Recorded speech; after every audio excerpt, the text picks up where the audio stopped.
प्रयत्न करें महाराज श्री। नमोस्तु नमोस्तु नमोस्तु महाराज। जय श्री ओम नमः शितेभ्यः। जय श्री ओम नमः शितेभ्यः। तरुणविद्यासागर गुरु तारो मुझे ऋषिश।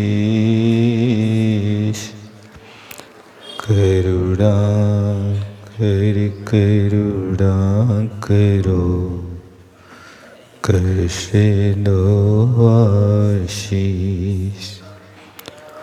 यही प्रार्थना आपसे अनुनय से कर जो। पल पल पग पग बढ़ चलूं मोक्ष महल की ओर। तीन काल के जिनवरा तीन काल के से तीन काल के मुनिवरा वंदो जगत प्रसिद्ध। बोलिए अनंतानंत सिद्ध परमेष्टि भगवान के। 24 तीर्थंकर भगवान के। चिंतामणि पार्श्वनाथ भगवान के। परम श्रद्धे परमोपकारी दीक्षा प्रदायक आचार्य गुरुवर 108 विद्यासागर जी महामुनि महाराज के। आचार्य प्रवर 108 समय सागर जी महामुनि महाराज के। मुनि श्री निर्लोभ सागर जी निरुपम सागर जी महाराज के। मुनिवर श्री 108 निर्दोष सागर जी महाराज की। मुनि संघ की। धर्मानुरागी बंधु,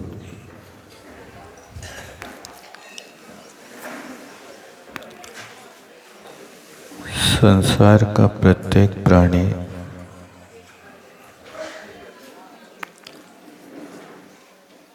सुख चाहता है, दुख से डरता है।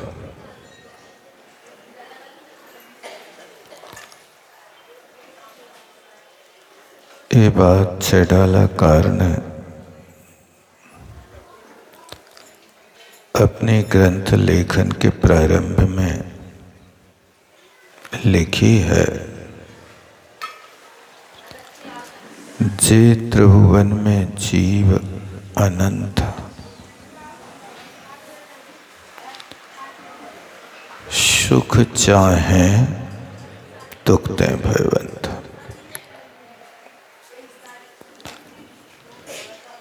यानी इन तीनों लोकों में जीवों की संख्या कितनी है? अनंत। अनंत का अर्थ समझते क्या होता है?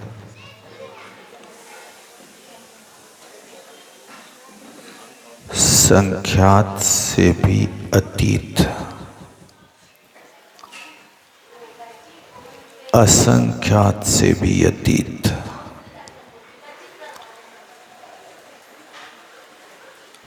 जब असंख्यात पूर्ण हो जाए, असंख्याता असंख्यात पूर्ण हो जाए, तो अनंत प्रारंभ होता है। उसे अनंत को भी आचार्यों ने अनेक भेद किया।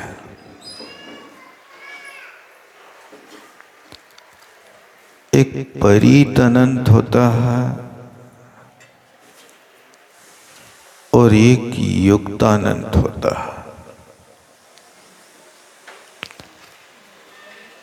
तो परीतानंत ने मध्यम युक्तानंत प्रमाण जीवों की संख्या है।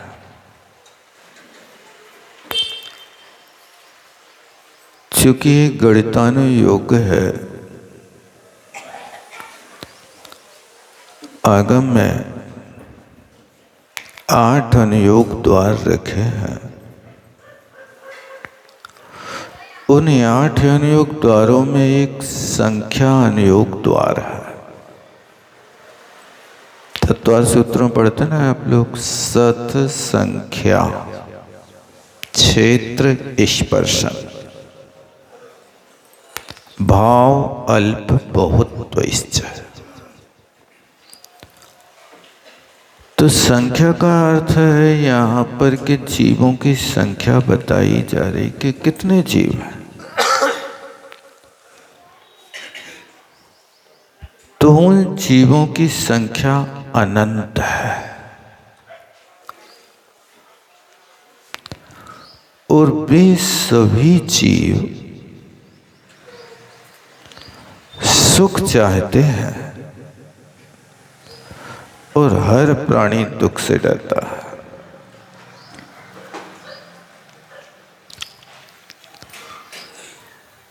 लेकिन सबसे बड़ी समस्या ये है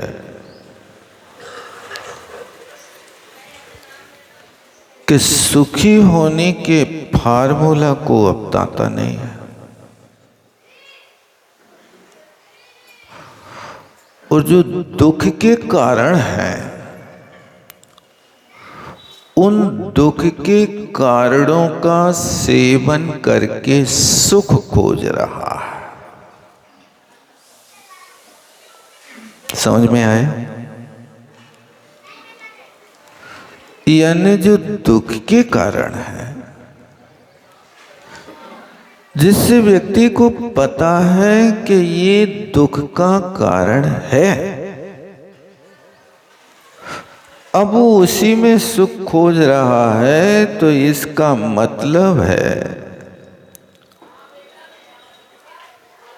कि वो पानी का मंथन करके मक्खन खोज रहा है।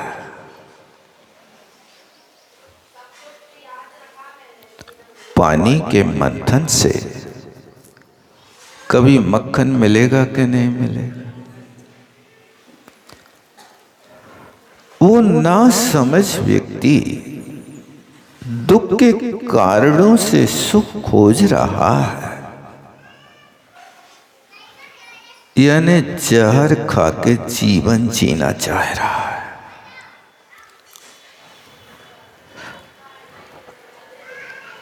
भयंकर संतप्त मानस है।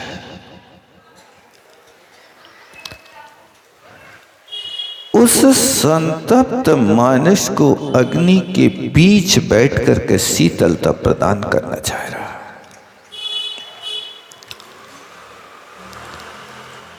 वो व्यक्ति दुख के कारणों से यदि सुख खोज रहा है तो वो पत्थर के ऊपर कमल उगाना चाह रहा है। ये बात मैं अपने घर की नहीं बता रहा हूं, ये बात आचार्य शुभ चंद्र महाराज ने ज्ञानारणों में लिखी है।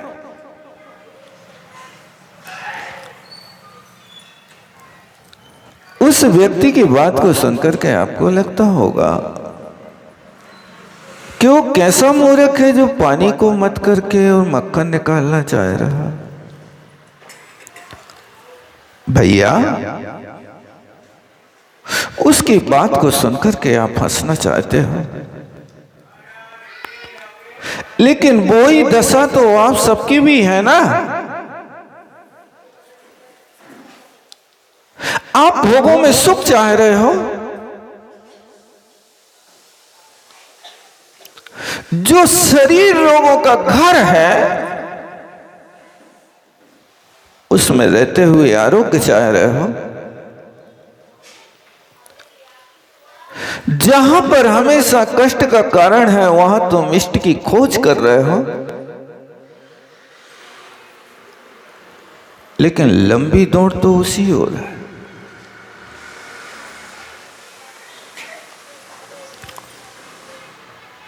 जन्म से मरण तक दौड़ता है आदमी, दौड़ते ही दौड़ते दम तोड़ता है आदमी। किस लिए दौड़ रहे भैया? दौड़ का कारण पता है? एक रोटी, दो लंगोटी, 3 गज कच्ची जमीन, जिंदगी में 3 चीजें जोड़ता है आदमी, दौड़ते ही दौड़ते दम तोड़ता है आदमी। आपको चाहिए क्या है? एक रोटी। जीवन चलाने के लिए 3 चीजें हैं ना, रोटी, कपड़ा और मकान। रोटी से जीवन चलता है। आयु कर्म का नो कर्म भोजन है।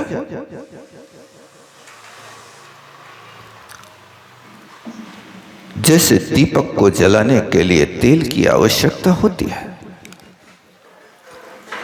ऐसे मानव को जीवन चलाने के लिए रोटी की आवश्यकता होती है।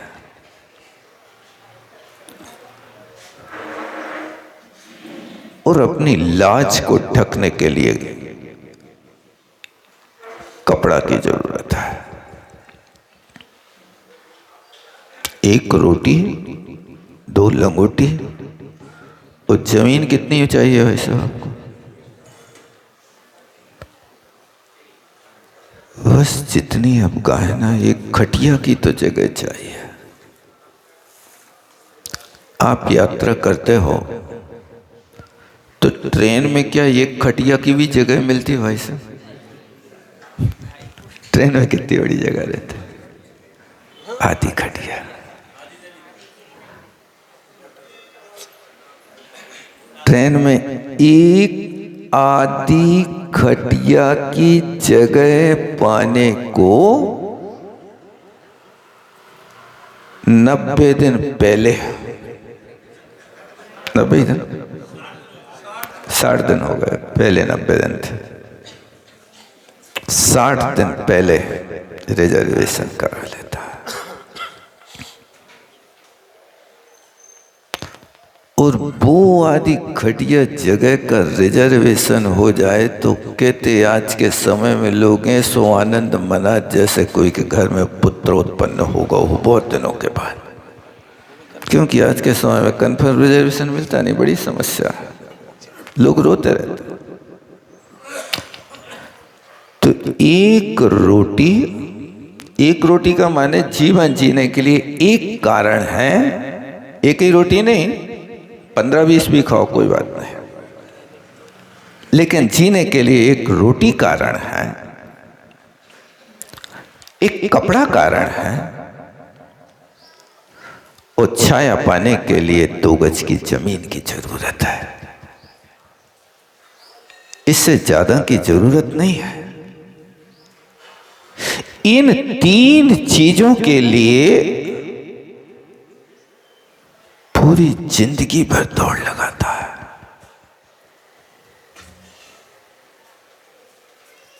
दौड़ते ही दौड़ते दम तोड़ता है आदमी। पूरे जीवन भर दौड़ लगा रहा है। कोशिश करें। आप सुख की खोज में हैं, लेकिन जहां दौड़ लगाई जा रही है वहां सुख नहीं बचता है भैया। दौड़ने वाले लोगों को सुख नहीं मिलता है। आचार्य भगवान तो कहते हैं कि दुनिया की हर वस्तु को दौड़ कर पाया जाता है, लेकिन आत्म तत्व को तो ठहर के ही पाया जाता है। हर वस्तु के लिए दौड़ होगी, लेकिन आत्म तत्व को पाना है तो हाथ पे हाथ रख करके बैठना होगा, पैर पे पैर रख करके बैठना होगा, नासाग्र दृष्टि करना होगी। कमर को सीधा करना होगा, रीढ़ की हड्डी को सीधा करना होगा, भीड़ में जीना नहीं होगा। इसलिए कोशिश करो कि जो यहां कहा है कि सुख चाहें दुख दें भयबंध, आप सुख चाह रहे हैं तो पहले सुख कैसे मिलेगा इस कारण को अच्छी तरह से समझ लो, और सही दिशा में यदि आप कदम बढ़ाते हो, जिस दिशा में आपकी मंजिल है, यदि उस दिशा में कदम बढ़ते हैं तो आपको जरूर मंजिल मिलेगी। लेकिन मंजिल आपकी विपरीत दिशा में है, पूर्व में मंजिल है और पश्चिम में तुम 120 की स्पीड में गाड़ी दौड़ाओ तो कब मिलेगी आपको मंजिल। दौड़ाते रहो, मंजिल नहीं मिलेगी। इसलिए आचार्य महाराज यहां कहते हैं, भैया जीवन को सफल बनाना है तो इन चीजों को अपने माइंड से निकाल के फेंक दो। सबसे पहली बात क्या थी? लोग क्या कहेंगे, यही था ना, पहला सूत्र था, लोग क्या कहेंगे। आप लोग तो नहीं ऐसा सोचते होंगे कि लोग क्या करते कहेंगे, जो करना है वो कर बैठते हो। यदि मंदिर में कोई सा थोड़ी सी नोक झोंक हो जाए वो दो मिला के दे, बाहर निकलो, ऐसा कह देता है। वहां नहीं सोचते कि लोग मुझसे क्या कहेंगे, लेकिन अच्छे कार्य के लिए लोग बार बार सोचते हैं लोग मुझसे क्या करेंगे। एक महानुभाव 2 दिन पहले आए, बोले महाराज क्या बताएं, बहुत परेशान है, बहुत परेशान है।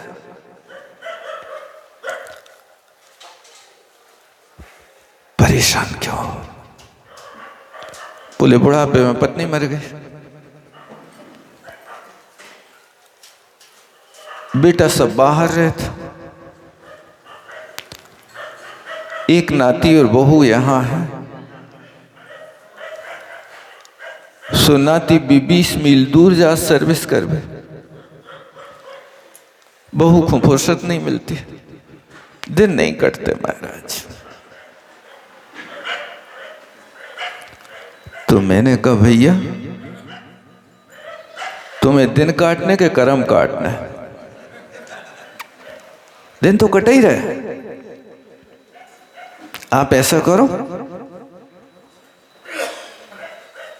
नेमावर आश्रम चले जाओ, बहुत अच्छी सेवा होगी, वो लोग तुम्हारे लाने हाथों पे ले हैं, आरती उतार। बोले महाराज पूरो भरो पूरो घर है, कछु नहीं है, कमी बिल्कुल नहीं है, 2 करोड़ की एफडी बनी है। मैंने कहा वो कौन को मिले? मरवे के बाद तो लड़कों को मिले, तुम्हें तो सिर्फ दर्शन ही होने, दर्शन ही भी नहीं होने। ऐसी स्थिति में घर छोड़ के आश्रम चले जाए तो लोग काके, आप लोग क्या कहोगे भाई साहब? धन्यवाद दोगे, नगर गौरव बनाओगे, तिलक करोगे कि गालियां दोगे कि तुमसे करो खाओ नहीं गए सो आश्रम चले गए? क्या कहते आप लोग बताओ ऐसे? दुनिया दुरुंगी है, जिसके मन में जो आएगा वो कहेगा, लेकिन उससे बचने की कोशिश करो। इसलिए लोग क्या कहेंगे, समझदारी से काम करो। ये मुझसे नहीं होता, इस बात के लिए अपने माइंड से निकाल कर फेंक दीजिए। इम्पॉसिबल, उसमें से बना दो आई एम पॉसिबल। पॉसिबल के लिए आई एम आगे जोड़ा है ना, उस आई एम को नेगेटिव ना लेकर के आई एम पॉसिबल, मैं संभव करके दिखाऊंगा।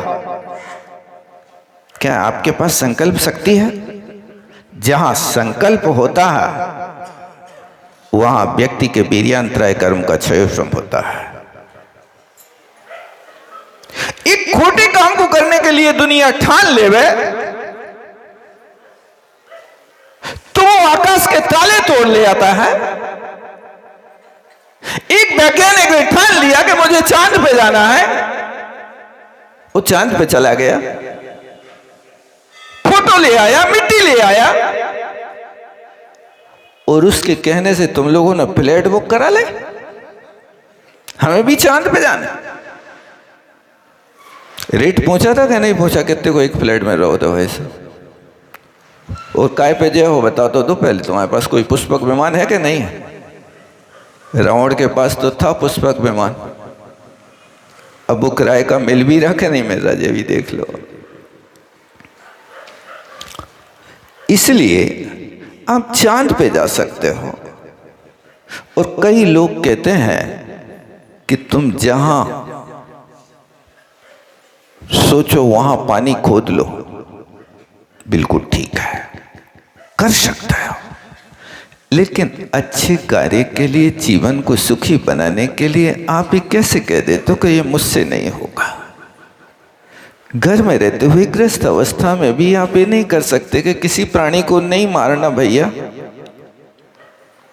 आप कह दो ये मुझसे नहीं होगा। आप पढ़ते रहते हो रोज, नहीं सताऊं किसी जीव को, बस ज्यादा नहीं, इतने पर्याप्त। ये नहीं सताऊं किसी जीव को, ये आप अपने लिए संकल्प कर रहे हो कि किसी दूसरे को बता रहे हो? किसके लिए? और जब कहें कि भैया पहली प्रतिमा ले लो, दो प्रतिमा ले लो, हमसे नहीं हुई है, तो ये पढ़ना बंद कर दो। नहीं सताऊं किसी जीव को, यही तो कह रहे हैं, ये प्रतिमा में यही तो करना, तो मैं अहिंसा व्रत को तो पालन नहीं करना, और कौन सा बात करना? तो ये नहीं सताऊं किसी जीव को, ये पंक्ति तुम्हारे जीवन में नहीं उतर सके, नहीं उतर सके। यदि उतर सकती है, पढ़ रहे हो, तो इसी का नाम तो अहिंसा व्रत है। झूठ कभी नहीं कहा करूं, ये आप पढ़ते हैं। अब यदि आपका सत्य बोलने से काम चलता है तो वैसा झूठ क्यों बोल रहा है? लेकिन वो प्रकृति में बैठा हुआ है कि बिना उसके हमारा गुजारा नहीं होगा। भैया संभल के चलो, सोच के बोलो। आपको झूठ बोलने से क्या लाभ हो रहा है और सत्य के पालन करने से क्या लाभ हो रहा है, इस पर विचार करो।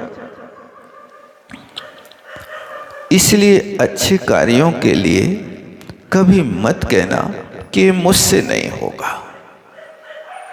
और तीसरी बात है, क्या है? मेरा मूड नहीं है।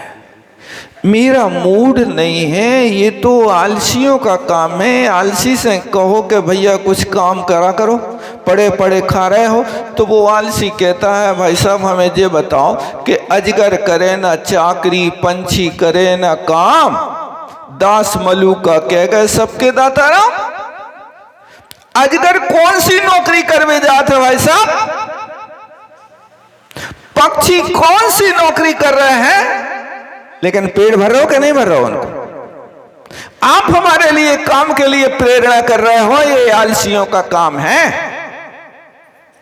ये उत्तर देना कि अजगर करे ना चाकरी, पंछी करे ना काम, उन जीवों की पर्याय ऐसी है, उनको अपना जीवन ऐसा ही व्यतीत करना होगा लेकिन ये मानव पर्याय पाकर के यदि तुम अजगर की तरह पड़े रहो और पंछियों का दृष्टांत देते रहो तो ये भी तो सीखना कि पक्षी लोग, ये परिंदे जब शाम को अपने नीड की ओर लौटते हैं तो उनकी चोंच में कल के लिए कोई दाना नहीं होता है। देखा कभी? भी शाम को जब लौट करके आता है बड़ी खुशी मनाता है, और सारे परिवार के लोग एक साथ लौट के आते हैं। देखते हैं ना आप, कभी कभी छत पे देखना शाम को जब भी पक्षी 1500 एक साथ उड़ेंगे, चाहता है, और जाकर के एक रात्रि किसी वृक्ष के ऊपर जहां शाम होती है गमनागमन बंद कर देता है। रात्रि में पक्षी नहीं चल रहे, रात्रि में पक्षी नहीं खा रहे, और आपसे कहो कि भैया पक्षी से सीख लो कि तुम भी नहीं चलो रात में, तो तुम कहोगे मेरा मूड नहीं, हमसे नहीं बनेगा। विचार करो, पक्षी ने कभी नहीं कहा मेरा मूड नहीं, मैं नहीं उड़ूंगा यदि मुझे सूर्य का प्रकाश नहीं मिलेगा। तो मैं अपने नीड से नहीं उड़ सकता, लेकिन आपने कृत्रिम प्रकाश में चलना सीख लिया, इसलिए आप चल रहे हैं। ध्यान रखना, कृत्रिम प्रकाश में कभी कमलनी धोखा नहीं खाती है। उस कमलनी के पास तुम 1000 वाट का सूर्य की तरह मरकरी लगा करके रख दो, लेकिन रात में कभी मरकरी के प्रकाश में कमलनी खिल नहीं सकती। खिलेगी तो वो सूर्य के उदय में खिलेगी। लेकिन आज की दुनिया कृत्रिम भौतिकता की चकाचौंध में अपने सारे जीवन को लगा रही है। इसलिए कोशिश करना, आप ये कभी मत कहना कि मेरा मूड नहीं है। जब भी अच्छे कार्य के लिए अवसर मिले तो अच्छे कार्य के लिए सोचना नहीं, कर लेना। अच्छे कार्यों के लिए पूछने की जरूरत नहीं होती है। अच्छे कार्य और फिर पूछो तो उनसे पूछो जो अच्छे कार्य कर रहे हैं। मान लीजिए आपकी इच्छा हो जाए कि चलो हम दीक्षा ले रहे हैं, घर छोड़ रहे हैं, तो मैं पूछता हूं कि आप दीक्षा लेने की बात अपने बीवी बच्चों से पूछते कि महाराज से पूछते कि बताओ भैया दीक्षा लेना कैसा रहेगा? कौन से पूछते? जो उसका अनुभव कर सके हो उस व्यक्ति से पूछो, तो वो तुम्हें अनुभव बताएगा कि भाई साहब इसका क्या आनंद है। और जो व्यक्ति दिन में 12 बार ढकोस रहो है, उस व्यक्ति से कहो कि हम दीक्षा ले रहे हैं, तो वो कहे तुम भूखो मर जाओ, हरा सूख दे, नहीं कहे भाई से। तो आज तक जितने मुनि महाराज बने वे सब भूखो मरे, वे रोटी के पीछे घूम रहे कि रोटी उनके पीछे घूम रही? बताओ।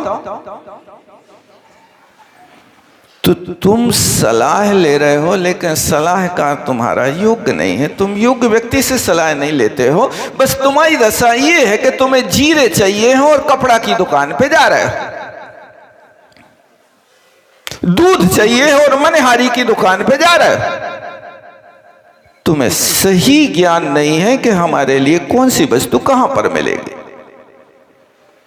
दूध चाहिए तो डेयरी पे जाओ, जीरा चाहिए तो किराने की दुकान पे जाओ, दीक्षा चाहिए तो मुनि महाराजों के पास जाओ, उनसे पूछो कि भाई क्या है, तो वे बताए हैं भैया ये बताने की बात नहीं है, ये अनुभव करने की बात है। गूंगा से पूछो कि क्या भाई गूंगे गुड़ कैसा होता, गुड़ का स्वाद कैसा होता, तो गूंगा बता पाएगा गुड़ का स्वाद? वो संकेत तो करेगा, क्या बात है, लेकिन बोल नहीं पाएगा। ये जो वास्तव में अनुभव है वो अनुभव से आता है, कहने से नहीं आता। तुम्हें बता नहीं सकते हम कि कैसा अनुभव होता है। वो अनुभव तो ऐसा लिखा शास्त्रों में, यूं चिंत निज में थिर भये, तिने अकथ जो आनंद लहो, सो इंद्र नाग नरेंद्र वा अहमेंद्र के नाही कहो। बड़ी छठाला कवि आप लोगों ने, छठाला की छठवीं ढाल में ये लिखा। उनके सुख का वर्णन किया। कौन के सुख का?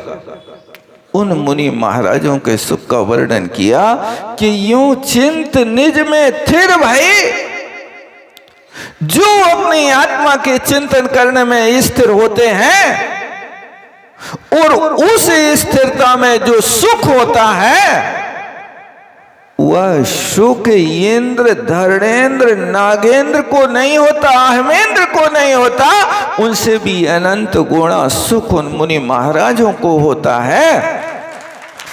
ये सुख वहां है। यदि ये सुख को पाना है और इसकी ओर कदम बढ़ाना है तो उन्हीं मुनि महाराजों से जा करके पूछो तो तुम्हें अनुभव मिले। लेकिन समस्या ये है कि जिसको जिस बात का अनुभव नहीं है, तुम बीवी बच्चों से पूछ रहे हो कि हम दीक्षा ले लें,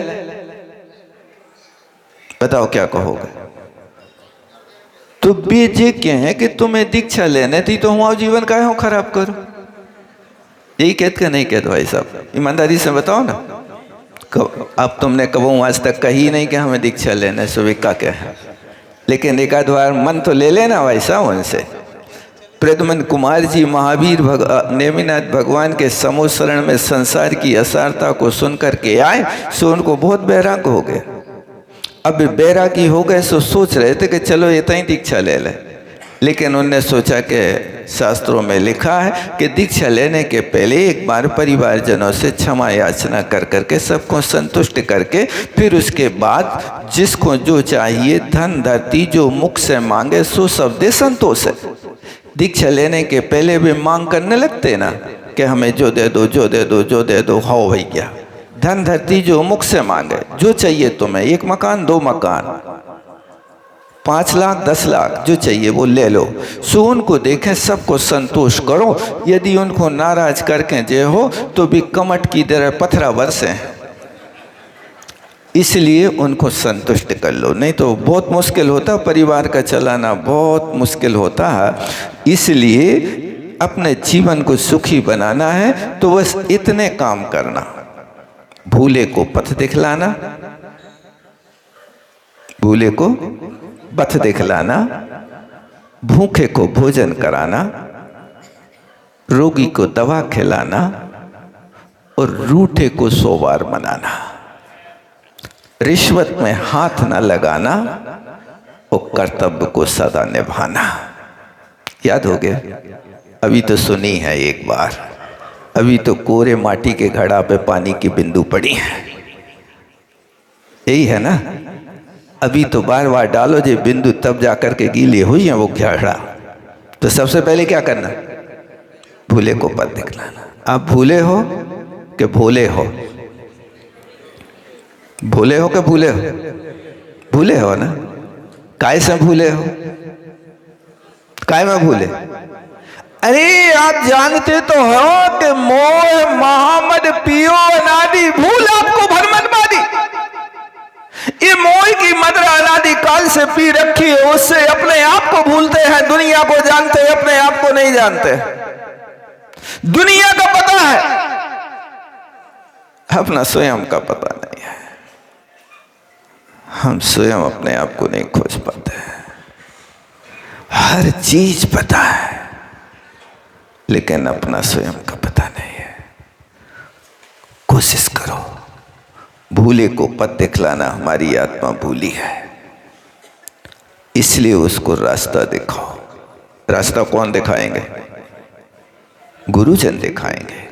इसलिए रास्ता खोजने के लिए सम्यक दर्शन के पहले देशना लब्धि होती है। उस देशना लब्धि को पाने के लिए वो गुरुओं के निकट जाता है और गुरुओं से कहता है, भगवान संसार के दुखों से छूटने का उपाय क्या है? फिर गुरु उसको बताते हैं कि भैया देवशास्त्र गुरु की शरण में जाओ, संसार के दुखों से बच जाओगे। तो सबसे पहले रास्ता है भूले को पथ दिखलाना। यदि कोई भूल गया है तो उसको अच्छी सलाह देना, लेकिन गृहस्थी में फंसने की सलाह नहीं देना, मकड़ी सी के जाल में ना फंसे ऐसा उसके लिए उपाय बताना। तो पहली बात भूले को पथ दिखलाना। और दूसरी बात भूखे को भोजन कराना। कुत्ता आ जाए तो भले ही आप पाल सकते हो और उसको रोटी खिला सकते हो, लेकिन एक भिखारी आ जाए तो क्या हो, तो बड़ो शरीर लगाए, मजदूरी करो, हमारे घरे आ जाओ, 200 रुपया दें, दिन भर मिट्टी खोदो, लेकिन उसको 2 रोटी न दें। 2 रोटी सुनाने के पहले 20 गालियां सुनाएंगे। ऐसा नहीं। भूखा व्यक्ति तुम्हारे सामने गिड़गिड़ा रहा तो पहले पेट भरो, फिर नेक सलाह दो। भैया तुम दिन भर में कितनी रोटी मांगत हुई हो, चलो 4 घंटा हमारे यहाँ काम कर लो, हम तुम्हें 200 रुपया दे देंगे।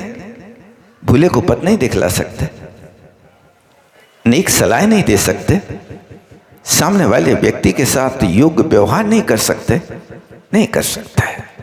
इसलिए कोशिश करें कि भूले को पथ दिखलाना और भूखे को भोजन कराना। और रोगी को दवाई कौन सी,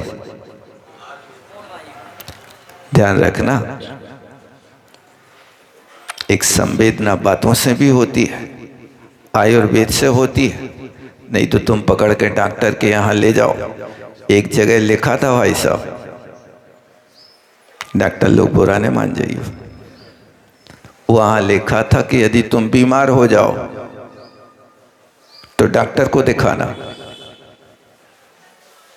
ताकि डॉक्टर जी सके। यदि बीमार हो जाओ तो डॉक्टर को दिखाना ताकि डॉक्टर जी सके।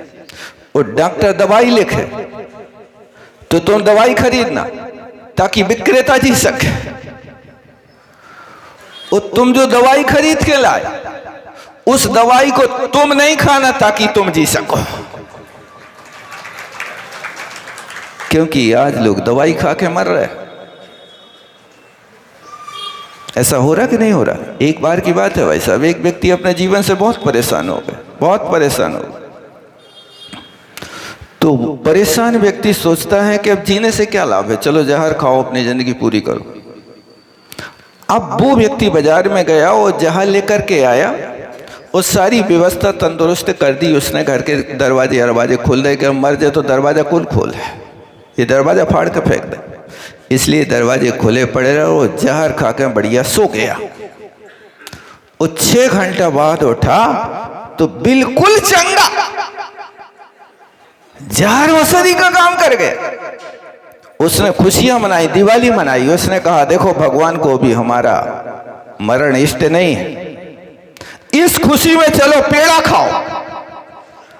तो वो बाजार गया और बढ़िया पेड़ा खरीद के लाया।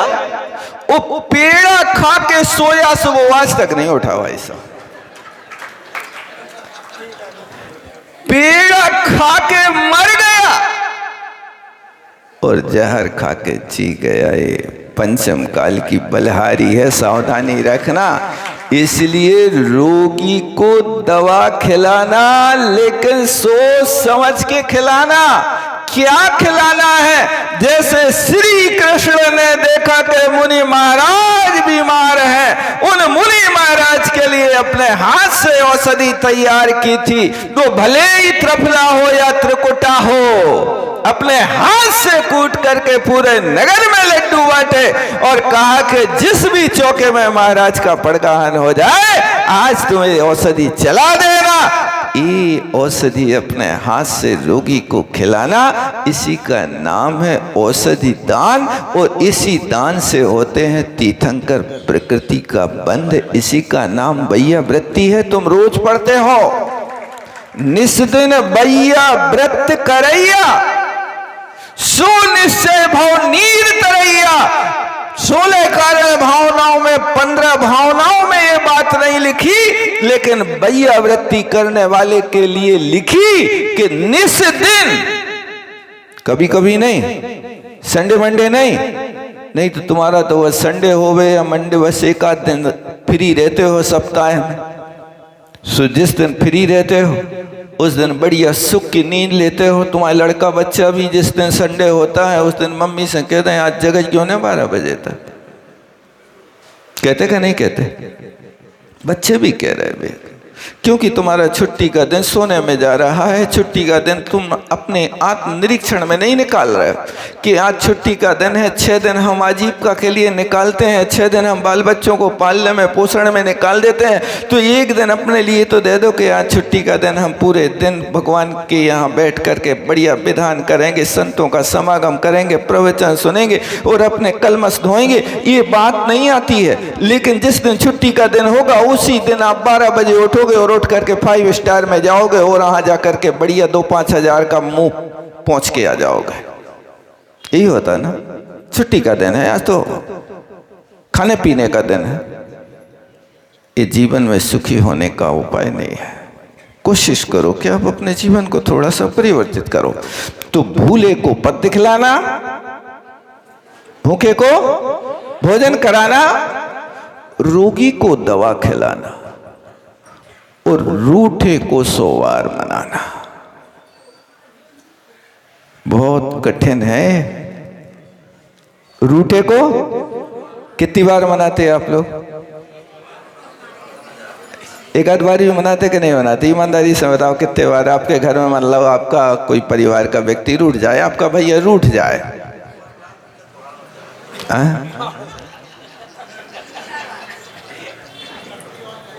जबकि शास्त्रों में लिखा रूठे को 100 बार मनाना।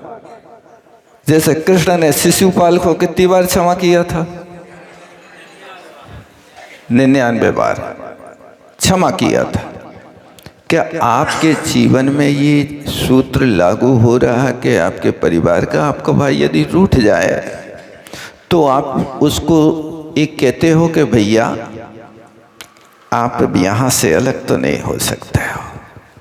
रूठती है दुनिया, क्या बात हो गई? परिवार की रक्षा अपने अंग की तरह करना चाहिए।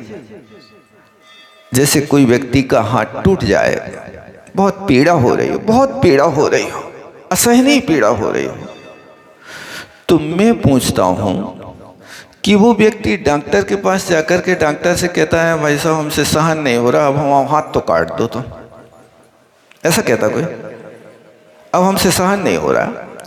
आपके हाथ में यदि हड्डी टूट जाए तो आप डॉक्टर को दिखाते हो, लाखों रुपया खर्च करते हो, पत्थर खाते हो, इलाज करते हो, बेड रेस्ट करते हो, डॉक्टर जो कहता है वो करते कि नहीं करते?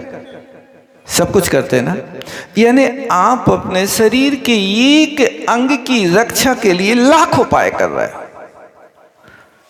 क्या परिवार आपका अंग नहीं है भाई साहब? आप अपने परिवार रूपी अंग की रक्षा का क्या उपाय कर रहे हो? इसलिए आचार्य श्री से एक बार एक व्यक्ति ने पूछा, महाराज कोई आदमी की जरूरत तो नहीं है? आचार्य श्री ने कहा जरूरत है। बताइए भगवान,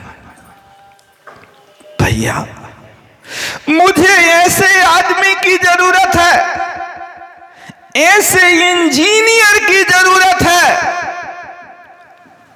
जो इंजीनियर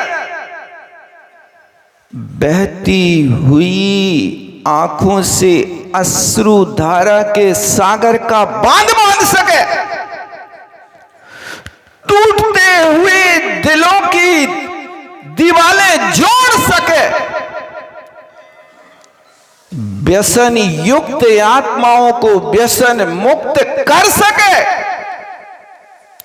फैशन युक्त दुनिया को फैशन मुक्त कर सके और टेंशन युक्त दुनिया को टेंशन मुक्त कर सके, ऐसा कोई इंजीनियर मिले तो हमारे पास लेके आना। है कोई इंजीनियर तुम्हारे पास ऐसा कि जो बहते हुए आंसुओं का बांध बांध सके? आज आंसू बहाने के लिए तो आप तत्पर हैं। आप दूसरों को खरी खोटी सुना करके और उनके आंसुओं की गंगा बहाने को तत्पर हैं, लेकिन बहते हुए आंसुओं को रोकने में तत्पर नहीं है। आज के व्यक्ति के पास संवेदना खत्म होती जा रही है। आप पढ़ते जा रहे हो, नहीं सताऊं किसी जीव को, लेकिन सताने से आप बाज नहीं आ रहे हो। ये क्या है? कोशिश करो बहते हुए आंसुओं को रोक सके। किसी व्यक्ति के सिर में दर्द है और वो व्यक्ति तुमसे अपनी पीड़ा कहे और उसकी पीड़ा को सुन करके तुम कहो तुम्हें तो रोज ही दर्द रहता है, तुम्हारे पीछे हम अपनी जान थोड़ी लगा दें, क्या करें? इसलिए कहो उसी से जो सुने खुशी से। अपनी वेदना हर किसी से कहने की कोशिश नहीं करो। एक बार आचार्य श्री को भयंकर पीड़ा थी इंदौर में। उनकी उस पीड़ा को देख करके कहा, भगवान आप बताते तो है नहीं, क्या पीड़ा है? उपचार कर सके। आचार्य श्री ने कहा, बताने से रोग बांट नहीं लेंगे, इसलिए अपने मन की जो व्यथा, अपने मन की जो व्यथा अंदर में होवे, उस मन की व्यथा को कहो मत किसी से। अपने मन की जो व्यथा मन ही राखो गोप। क्या? अपने मन की जो व्यथा मन ही राखो गोप।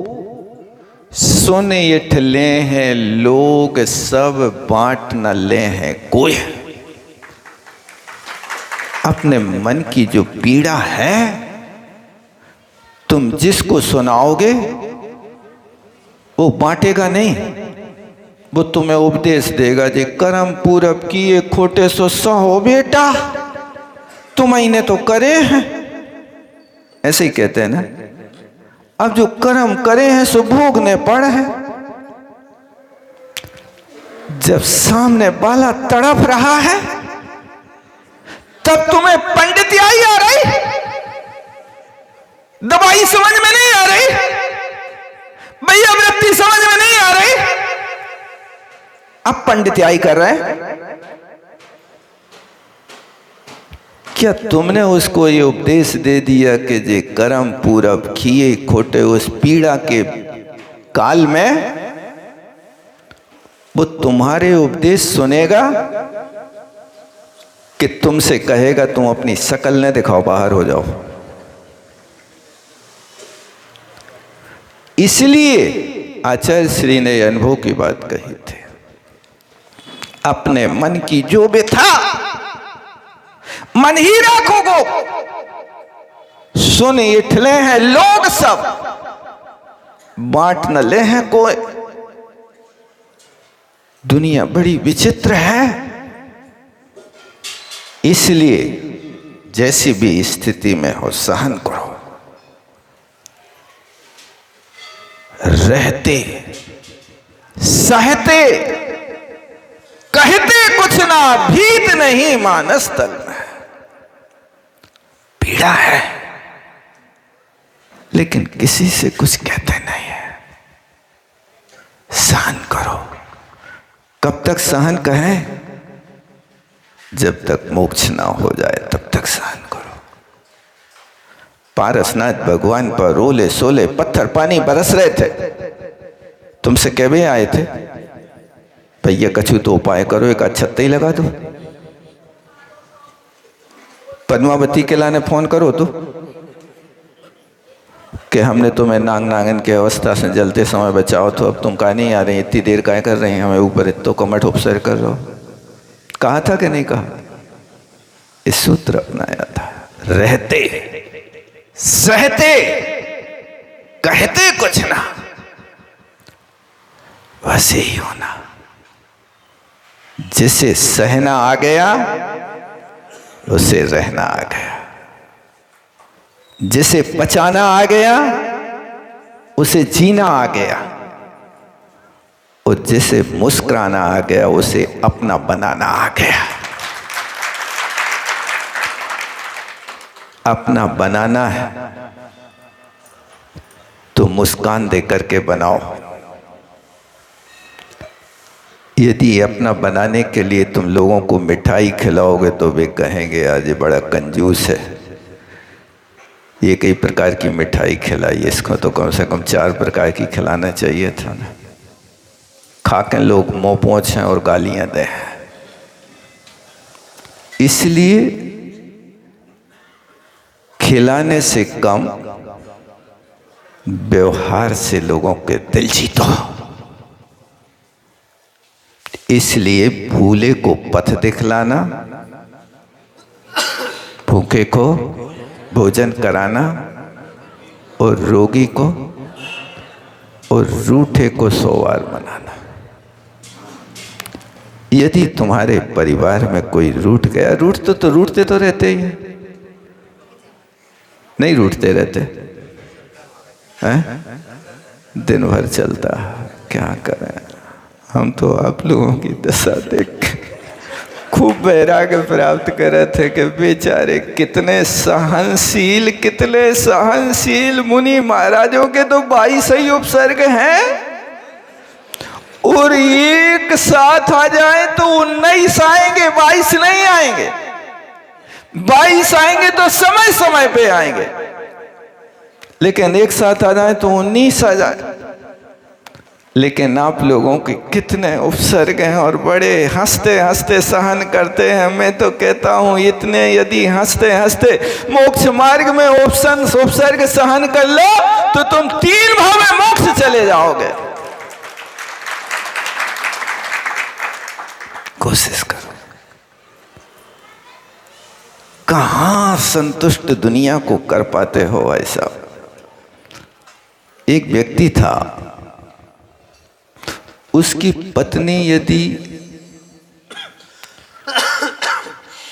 कहे कि तुम बाजार से चेक काम करके लाओ, अब वो बाजार जाता था बेचारा, और ख्याल करके एक एक चीज सब लेकर के आता था। लेकिन वो जैसे ही लाके थैला रखता था और पत्नी देखती थी, काहे तुम जो नहीं लाए? अरे वो ही तो बहुत आवश्यक था, जाओ तुम लेके आओ, उसके बिना तो काम ही नहीं चला। मैंने रोज 2-3 बार दौड़ाते थे, और बेचारा भोला भाला, आप लोग भी तो भोले ही भाले होंगे ना, नहीं है? अब वो लेकर के आ जाता था। एक दिन वो बाजार गया, अब उसने आज संकल्प कर लिया कि अब हम अपनी पत्नी को कहने का अवसर नहीं देंगे, आज कोई भी चीज बाकी नहीं रहेगी। सो पूरा बाजार ही उठा के ले आओ भाई साहब। अब पत्नी ने सब देखा खोजा, वो तो आदत में थी, काहे आज तुम वो तो भूले ही आए। क्या? आंखों में आने वालों सुरमा तो लाई नहीं। इसलिए उपसर्ग तो सहन कर रहे हो, बस इतना और करने लगो कि रूठे को सोवार मनाओ। यदि रूठ गया है कोई व्यक्ति तो उससे ये मत कहो कि तुम भाग जाओ, न्यारे हो जाओ, तुम्हारी शक्ल नहीं देख सकते, तुम्हारे कारण हम मर मिटे। ये ऐसी बातें बोल करके आप सामने वाले के दिल पे और घनघात कर देते हो। कोशिश करो कि मिष्ट व्यवहार करो, और इतना याद रखो, अपनों को करीब रखना है तो मौन रहो। याद रहेगा, अपनों को करीब रखना है तो मौन रहो, और अपनों के करीब रखना है तो दिल में बात ना रखो। याद रहेगा? अभी समझ में नहीं आया सब लोगों को। जब तालियां अच्छी न बजें तो समझ लो कि अभी लोग कोई सो रहे थे, कोई बाहर गए थे, और बात समझ में आती ही नहीं। तो जब तक तालियां बज जाती हैं, जब हम बाहर बाजू का कही महाराज ने तालियां कह के बजाई, सो के हम भूल ही गए, लेकिन तालियां तो बजा दे। याद रखना, हम ये कहना चाह रहे हैं, अपनों के करीब रहना है तो मौन रहो। क्या? अपनों के करीब रहना है तो मौन रहो, और अपनों को करीब रखना है तो बात दिल में ना रखो। ये अपने टूटते कब है? जब गड़े मुर्दा उखेड़ते हैं। क्या? जब गड़े मुर्दा उखाड़ते हैं तो अपने टूटने लगते हैं, और अपनों के करीब नहीं रह पाते हैं। हम तो स्पष्ट वक्ता हैं, हम तो बिल्कुल मुंह पे बोल देते, सो फिर वो मुंह दिखाना बंद कर देते। मुंह पे बोला तो ना, यही तो गलती है। ईद कहाँ बोलना, कब बोलना, किससे बोलना, इसका भी तो विवेक रखो। आप स्पष्ट वक्ता हो, बिल्कुल सत्य है, लेकिन ऐसा सत्य भी ना बोलो कि जो कड़वा सत्य हो। क्या? अंधे से अंधा कहो तुरंत ही पढ़े टूट। धीरे धीरे पूछ लो, याद तो है ना? सब कुछ याद है। तो कोशिश करना कि रूठे को मनाने की कोशिश करना, लेकिन आपकी टोन ना बदल जाए। आप मना तो रहे, अब महाराज ने कही थी सो हम तुम्हारे पास आ गए, अब तुम्हें आने हो तो आ जाइयो, नहीं चूल्हे में जाइयो। ये टोन अपनाओगे तो कभी तुम्हारा भाई पट्टी नहीं चढ़ेगा। क्या? ऐसी टोन से व्यक्ति नहीं आ सकता। यदि व्यक्ति को सुधारना है तो तरीके से सुधारो। एक बार की बात है, औरंगाबाद की बात है। एक लड़का था, कुसंगति में पड़ गया भाई साहब। अब वो कुसंगति में पड़ने के कारण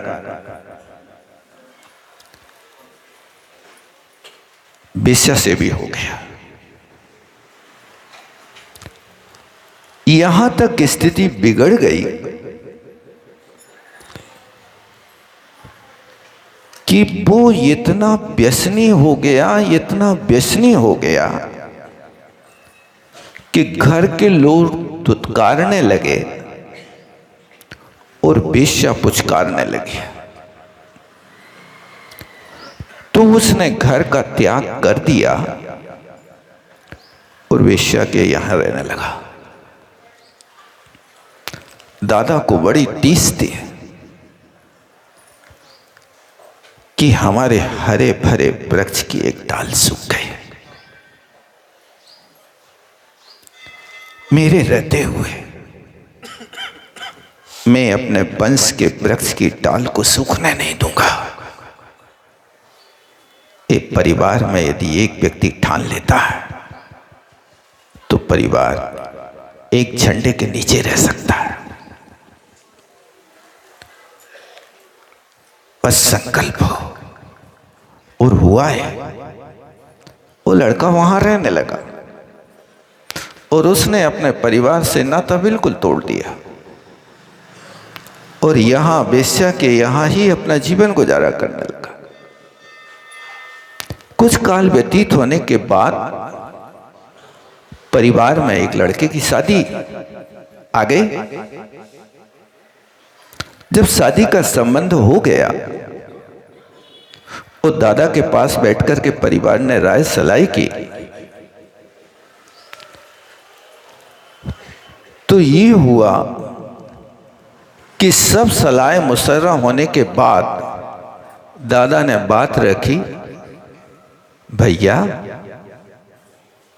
रामू को भी बुला लो। तो एक साथ सब लोग बादर से गरजने लगे, भ्रष्ट पापी, जिसने हमारे घर को बदनाम कर दिया, खानदान को दाग लगा दिया, उसकी बात कर रहे हो? ये नहीं होगा दादा, और सब बातें तुम्हारी मान है, लेकिन रामू को लाने की बात मत करना। दादा तो दादा थे। दादा किसे कहते? दादागिरी करने वालों को दादा नहीं कहते भाई साहब। दादा शब्द जो है ये अपने आप में बहुत महत्वपूर्ण है। दान दायका इति दादा। हमेशा दान देने में नाती को 10 रुपया, लड़का बहू यदि शिखर जी जाए तो 3000 रुपया देता रहता है। हमेशा दान दायका सबको अपने हाथ से बांटता रहता है।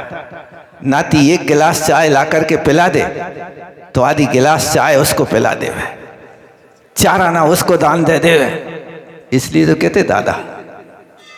दान दायका इति दादा। और कक्का किसे कहते? 100 बार कहो और वो कहे का का का, ऐसे करने वाले को बोलते हैं कक्का। ये होता है। और नाना किसे कहते? अब बेटा घर बदल गया है। अब नाती यदि कोई भी चीज में हाथ लगाए तो नाना का नाना इसको मत छीयो, नाना इसको मत छीयो, वो नाना है। तो यहां हुआ ये, दादा बड़े होशियार थे। सब गरजे लेकिन दादा बिल्कुल नहीं भींजे। उनके अंदर कोई भी अंतर नहीं पड़ा। लेकिन बस इतना है कि गरजने वाले लोग होते हैं, उनकी थोड़ी देर सुन लो शांति से। आप जब सामने वाला बोले तब तुमने बोलो। संभव है कि असंभव है? बताओ। पहले तुम्हारी जो में जी में जो बात हो सो वो कह डालो, बाद में फिर हम सुनाते हैं तुम्हें। शांति से सुन लो। अब भी अपनी भड़ास निकाल दें तो ठंडे पड़ जाए ना। और ठंडे पड़ने पर गर्म लोहे को ठंडा लोहा काटता है। गर्म लोहे को ठंडा लोहा काटता है। इसलिए दादा बड़ी शांति से सुनते रहे। और जब सब ने कह दी तो दादा बोले, भैया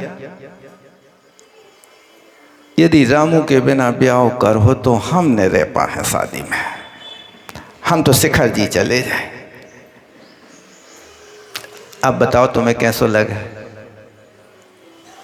दादा कहें कि ब्याह होवे घर में और हम शिखर जी चले जाए तो मने हो के जगह हो के हो हम टिकट कटवा रहे, चले ही जाओ। तुम क्या करोगे बताओ?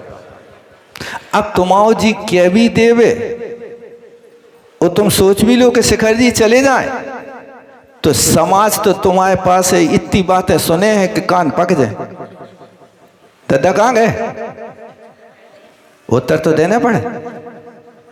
इसलिए दादा ने जैसे ही कही वैसे ही सब लोग ठंडे पड़ गए। मामला बिगड़ रहा है।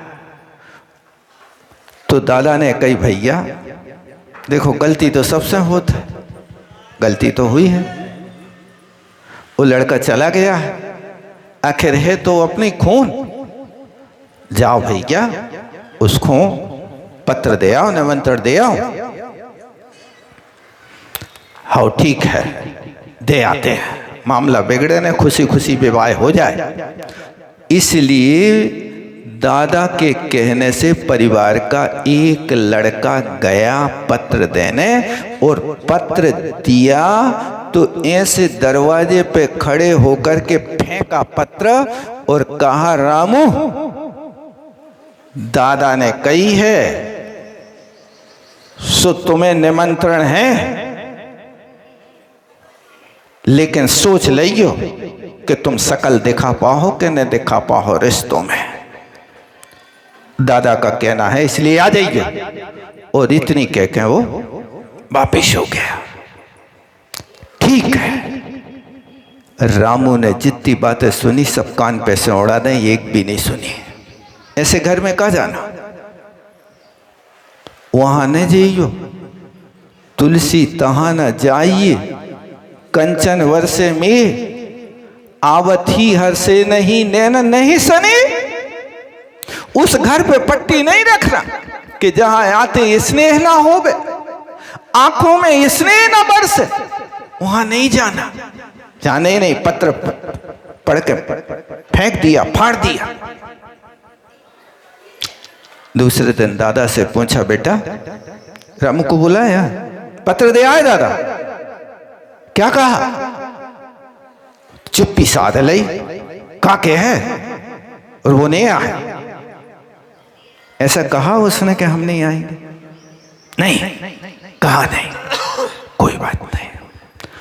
अब जब बारात लगने थी उसके एक दिन पहले दादा ने कोई से कुछ नहीं कही और पैदल पैदल पे उसके घर तक चले गए। उस सुबह सुबह का वक्त था और रामू वहां छत पे खड़ा मंजन कर रहा था। सो जैसे ही दूर से देखी कि दादा आ रहे, आप क्या करें? अकल भूल ले, दादा से मिले कि छिप जाएं? आप लोग क्या कर रहे हो? ऐसा क्या कर रहे हो बताओ? समझदारी से काम करना।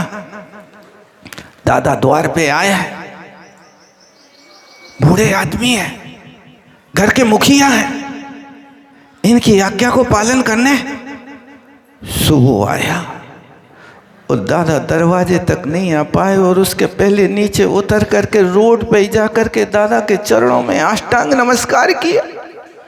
दादा तुम तो हमारे भगवान हो, तुम ही हमारी खबर ले हो हमारे घर में, और हमारा नाम लेवा पानी देवा कोई नहीं बचो, बस आपके नाम से हम जी रहे हैं, बाकी अब कोई नहीं है हमारा। खूब रोया, खूब रोया। और दादा भी अपनी नाती की दशा को देख के खूब रोए। बेटा तुमने गलती तो कर ली है, अपने हाथ से पैर पे कुल्हाड़ी तो पटक ली, लेकिन जो बात गई वो बात गई, वो बात तो वापस आती है। जो रात गई वो रात गई, वो रात तो वापस आती है। बारात गई दुल्हन लेकर, बारात तो वापस आती है। जो रात गई वो रात गई, वो रात तो वापस आती है। बेटा जो हुआ सो हुआ, चलो। दादा सब लोग मुझे बहुत ताड़ना देंगे, मैं कैसे रह पाऊंगा? बेटा मैं तो हूं। और ले गए और अपनी गर्दन नीचे झुका करके पूरे कार्यक्रम में रहा। और एक दो दिन के बाद विवाह होने के बाद रामू ने कहा, दादा अब हम चुपचाप चले जा रहे हैं, कोई हमसे बोल नहीं रहा है।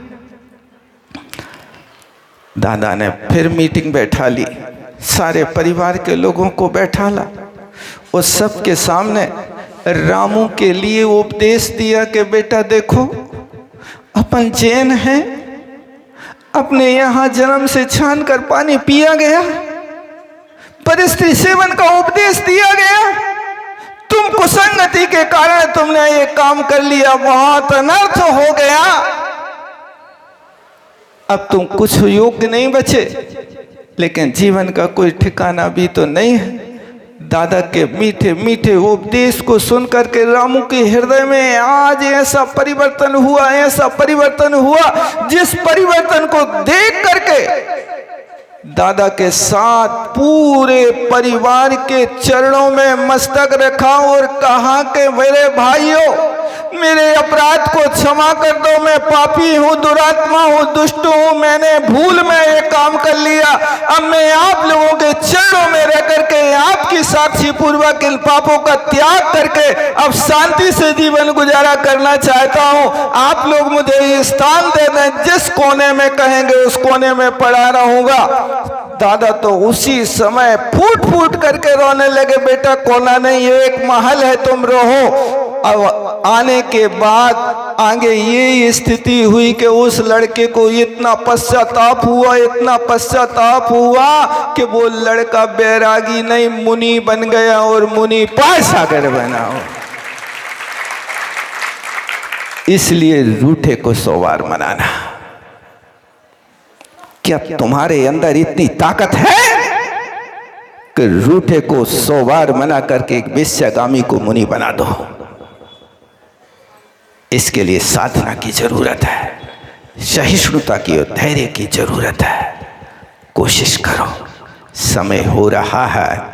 और आज बात करना थी मेरी किस्मत खराब है, अभी वो खराब किस्मत पे पहुंच नहीं पाए, और जब पहुंचेंगे तब देखेंगे।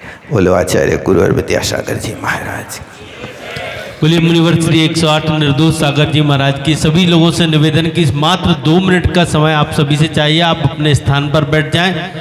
और हमारे बीच में मुनिवर श्री 108 निर्गंत सागर जी महाराज के परिजन आए हैं, उनसे मेरा निवेदन कि वो मुनिश्री को श्रीफल भेंट करें, मंदिर समिति के पदाधिकारी उनका सम्मान करें। और हमारे बीच में जो आचार्य भगवंत 108 श्री विद्यासागर जी महामुनिराज के परम भक्त और जितने भी साधु हैं सारे निरोगी रहे, इस भावना, ऐसी भावना रखते हैं और उनका उपचार करते हैं। हमारे बीच में डॉक्टर पीसी जैन साहब आए हैं, उनसे ही मेरा निवेदन कि वो मुनिश्री को श्रीफल भेंट करें।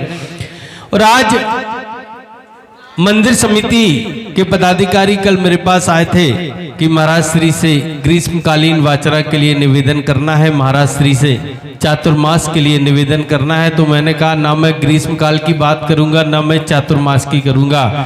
महाराज श्री, मेरे शिवनगर समाज को आपका सिर्फ एक ही आशीर्वाद चाहिए है कि महावीर जयंती से महावीर निर्वाण महोत्सव